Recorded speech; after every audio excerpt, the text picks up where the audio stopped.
नमस्कार दोस्तों, स्वागत है आप सभी का आज की इस क्लास में। आज हम देखने वाले हैं कि भारतीय कला और संस्कृति की ये सीरीज़ हमारी चल रही है, जिसमें हम PYQ कर रहे हैं। क्या कर रहे हैं? PYQ कर रहे हैं। जो विगत परीक्षाओं में जो आए हुए हैं वो क्वेश्चन कर रहे हैं। स्टैटिक जीके में आर्ट एंड कल्चर के जितने भी क्वेश्चन बन सकते हैं उतने हम कर रहे हैं, ठीक है। तो ये क्वेश्चन है आपकी आने वाली जो रेलवे की एग्ज़ाम्स में आप फिलहाल में RPF SI और RPF कांस्टेबल की भर्ती आ रही है, तो उसमें आपको बेहद ही कारगर साबित हो सकते हैं। तो क्लास को पूरा देखिए, और क्लास में आगे बढ़ने से पहले वीडियो को लाइक और शेयर जरूर कर दें, ताकि और भी इसी प्रकार की प्रभावशाली क्लासें आपको मिलती रहें, ठीक है।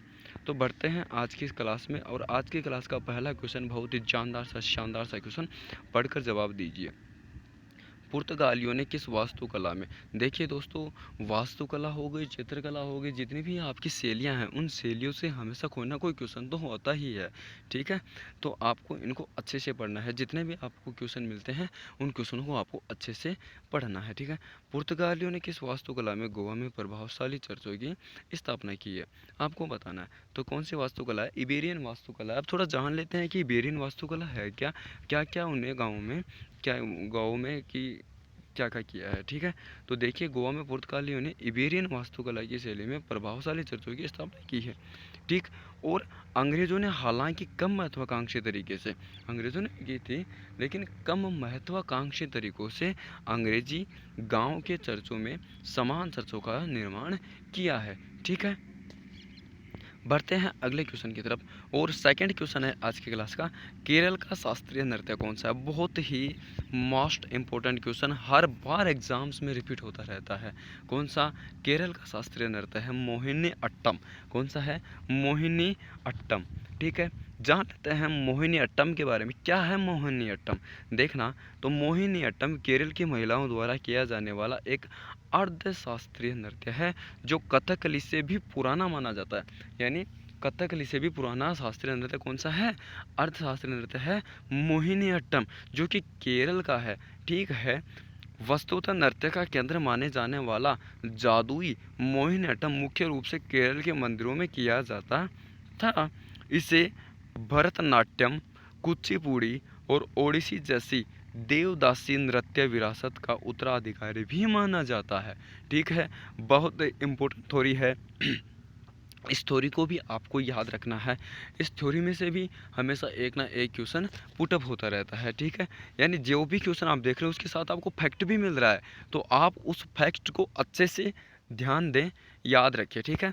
अगला क्वेश्चन है, देखिए, मध्य प्रदेश की कमर कमर कोई जनजाति है द्वारा किया जाने वाला लोक नृत्य। अभी आपने शास्त्रीय नृत्य पढ़ा था केरल का, अब आपको मध्य प्रदेश की जो कमर जनजाति है उसके द्वारा किए जाने वाला शास्त्रीय नृत्य, लोक नृत्य के बारे में बताया। तो कौन सा है? त्रितिली नृत्य। कौन सा नृत्य है? त्रितिली नृत्य है, ठीक है। जान लेते हैं त्रितिली नृत्य के बारे में। क्या है त्रितिली नृत्य? तो त्रितिली नृत्य मध्य प्रदेश में कमर जनजाति के लोग नृत्य करते हैं। जनजाति की 2 या 3 महिलाएं जमीन पर बैठकर नृत्य प्रदर्शन करना शुरू करती हैं। छोटे धातु के झांझ, जिन्हें मंजीरा कहा जाता है, उनके शरीर के विभिन्न हिस्सों पर बंधे होते हैं।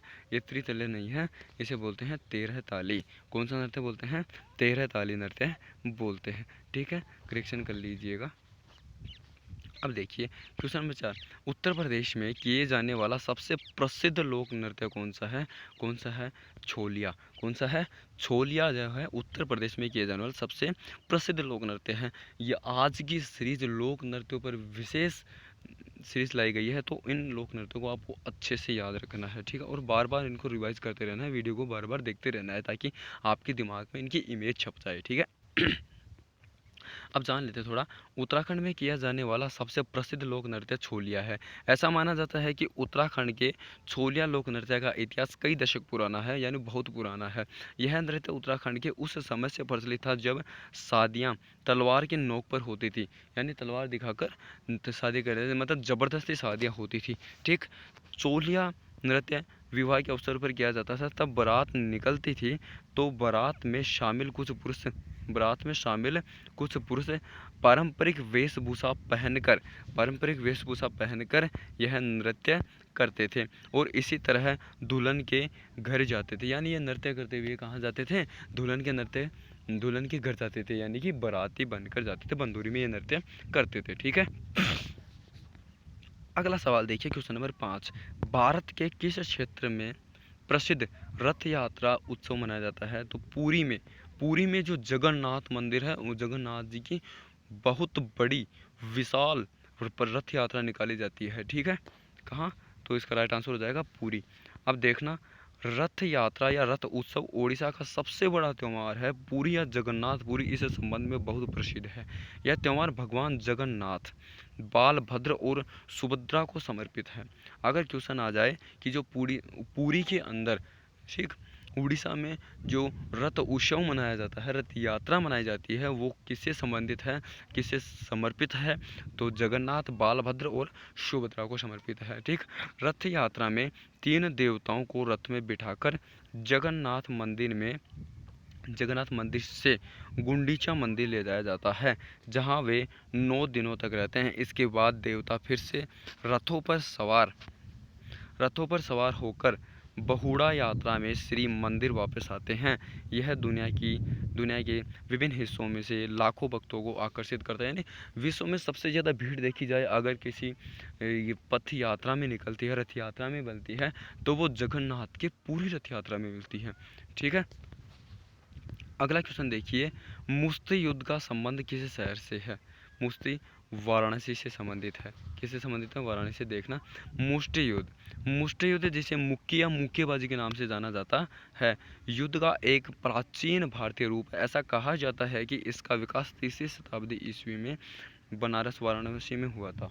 ठीक, मस्टेवार में दक्षिण पूर्व एशिया के किक बॉक्सिंग प्रारूपों के साथ कई समानताएं हैं, खासकर मय थाई के साथ। यह मुट्ठी और कोहनी का अच्छा उपयोग करता है। मुक्के की लड़ाई की तुलना में लात मारना, घुटने टेकना शायद ही कभी इस्तेमाल किया जाता है, क्योंकि लड़ाई में घूंसा मारना बहुत आम है। ठीक, बनारस में मुष्टि युद्ध टूर्नामेंट नियमित रूप से आयोजित किए जाते हैं, लेकिन मुष्टि युद्ध मुक्केबाजी प्रशंसकों के बीच बढ़ते तनाव और झगड़ों के कारण अंततः मैच पर प्रतिबंध लगा दिया गया। यानी मुक्केबाजी वाले इस खेल के अंदर जो प्रतिद्वंदी प्रतियोगी होते हैं, उनमें क्या हो जाते हैं? मुठभेड़ हो जाती है और शायद एक दूसरे की जान लेने पर आतुर हो जाते हैं, इसलिए इस खेल पर प्रतिबंध लगा दिया गया है। क्वेश्चन नंबर 7 देखिए, सुरंजीवी, गामिनी, अमर, सर्कल, गूंगी किस पारंपरिक खेल के रूप हैं? तो कबड्डी खेल के क्या है? पारंपरिक रूप है। तो आपको आ सकता है कि सुरंजीवी किस खेल से संबंधित है? कबड्डी से संबंधित है। गामी, अमर, सर्कल, गूंगी। ठीक, ऐसा माना जाता है, अब देखना थोड़ी डिटेल देख लेते हैं। ऐसा माना जाता है कि 4000 पुराने इस गेम को तमिलनाडु में लॉन्च किया था। किसने? तमिलनाडु में लॉन्च किया गया था। इसके अलावा यह खेल हमारे देश में 5 प्रकार से जाना जाता है: सुरंजीवी, गामिनी, अमर, सर्कल, लुंगी। महाराष्ट्र, कर्नाटक और केरल में कबड्डी, पश्चिम बंगाल और बांग्लादेश में कबड्डी या हाडुडू, मालदीव में भाविटी और पंजाब क्षेत्र में कोड़ी या कबड्डी, पश्चिम भारत में हू-तू-तू, पूर्वी भारत में हुडुडू और दक्षिण भारत में चांड कुंडू, नेपाल में कपाडी और तमिलनाडु में कबड्डी या सुदुगुड़ कहा जाता है। क्वेश्चन 8, अंकिया नट किस राज्य से संबंधित है? असम से। किस राज्य से संबंधित है? असम से। इसका राइट आंसर क्या हो जाएगा? असम हो जाएगा। ठीक, जान लेते हैं अंकिया नट जो अभिनेता है उसके बारे में। क्या है अंकिया नट? एक अभिनय नाटक जो भारत में असम में लोकप्रिय है। असम में अंकिया नाट के गायन को भुआना कहा जाता है। Very important. ठीक है, क्या कहा जाता है? भुआना कहा जाता है। अंकिया नट महान असमिया संत और समाज सुधारक श्रीमंत शंकरदेव की रचना है। किसकी रचना है? शंकरदेव जी की रचना है। अंकिया नट क्या है? अंकिया नट ब्रजावली, असमिया, मैथिली का मिश्रण है। ठीक, नामक भाषा में लिखे गए थे और मुख्य रूप से भगवान कृष्ण के कृत्यों पर केंद्रित थे। अंकिया नाट प्रदर्शन वाद्य यंत्रों, गायकों, नृत्य और विशेष रूप से डिजाइन की गई वेशभूषा के साथ किया जाता है। अंकिया नट या भावोना समृद्ध असमिया संस्कृति के प्रमुख तत्वों में से एक है। क्वेश्चन नंबर 2 देखिए, यक्षगान भारत के किस समुदाय द्वारा किया जाता है? किसके द्वारा किया जाता है? जक्कुलुवरु द्वारा क्या किया जाता है? यक्षगान किया जाता है। देखना, यह संभवतः सबसे पुराना नाट्य परंपरा है। सबसे पुरानी नाट्य परंपरा कौन सी है? जक्कुलू, ठीक, जक्कुलुवर, जो आज भी प्रचलित है। कर्नाटक और केरल के कुछ हिस्से जिनकी उत्पत्ति विजयनगर साम्राज्य और जक्कुलावर नामक एक निश्चित समाज द्वारा आयोजित शाही दरबार में हुई थी।